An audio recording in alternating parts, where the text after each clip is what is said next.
అండి ఈరోజు మనము 2 టైప్స్ ఆఫ్ స్టఫింగ్ వంకాయ బజ్జీ చేసేసుకుందామండి. దానికి కావాల్సిన పదార్థాలు: వంకాయలు చిన్నవి, జీలకర్ర కొంచెం, చింతపండు కొంచెం, ఆనియన్, నువ్వులు, శనగపిండి కొంచెం, కారం, బియ్యపిండి, సాల్ట్ కొంచెం.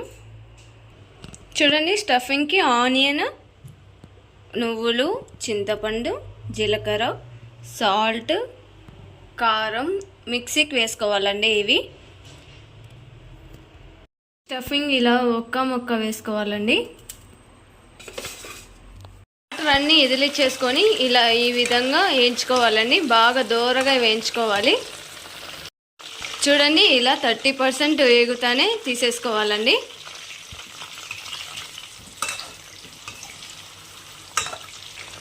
వంకాయ త్వరగా ఉడికిపోతుందండి, చూసి తీసుకోండి. మళ్ళీ స్టఫింగ్ పెట్టుకునే దానికి ఇబ్బంది అవుతుందండి. ఇలా వేగినట్లు తీసేసుకోవాలండి. మా అత్తమ్మ ఇలా తీసేస్తున్నారు చూడండి.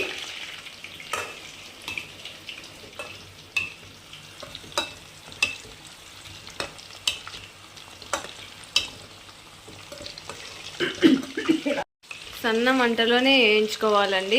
మాకు బాగా సన్న వంకాయలు చిన్న ముద్దుగా ఉన్నాయండి, అందుకే ఈ బజ్జీలు వేసుకుంటున్నాము. చూడండి, ఇలా నూనె అంతా అదిమి చెలాక్తో అదిమేసి ఆయిల్ అంతా కిందికి పోతుంది, అలా తీసుకోవాలండి. ఇప్పుడు స్టఫింగ్ పెట్టేసుకుందామండి. ఇప్పుడు శనగపిండి కలుపుకుందామండి. ఈ కప్పుతో 2 కప్పులు శనగపిండి వేసుకున్నామండి. ఇప్పుడు బియ్యపిండి వేసుకుందాము. మేము ఇంట్లో కొట్టి పెట్టుకున్నామండి, కొట్టి పెట్టి కవర్లో వేసి పెట్టుకున్నాము బియ్యపిండి. ఈ స్పూన్తో ఫుల్గా 1 స్పూన్ వేసుకోవాలండి.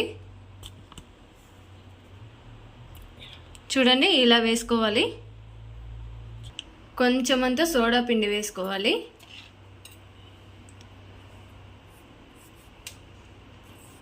మిశ్రమంలో ఆల్రెడీ 2 స్పూన్స్ ఉన్నాయండి. ఇప్పుడు ఇది పిండికి మాత్రమే వేసుకోవాలి సాల్ట్. ఇప్పుడు చూడండి, కొంచెం అంటే కొంచెం వాము పొడి వేసుకుందామండి. కొంచెం జీలకర్ర పొడి వేసుకోవాలండి. చూడండి, ఇలా స్టఫింగ్ చేసుకోవాలండి. చూడండి, మేము ఎంత ఇలానే వేయించుకోవాలండి. బాగా కరెక్ట్గా వేగినాయి. చూడండి, శనగపిండిలో అద్దుకొని వేసేసుకుందామండి నూనెలో.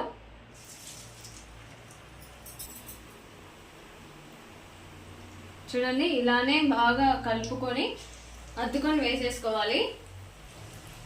వేసినాక అలానే కొంచెం వదిలేయాలండి. మళ్ళీ వెంటనే కలిపితే అంతా చెదిరిపోతుంది.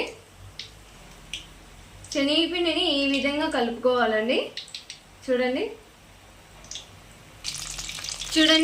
ఇలా కాల్చుకోవాలండి. కరెక్ట్గా కాల్చేసుకున్నాం మేము.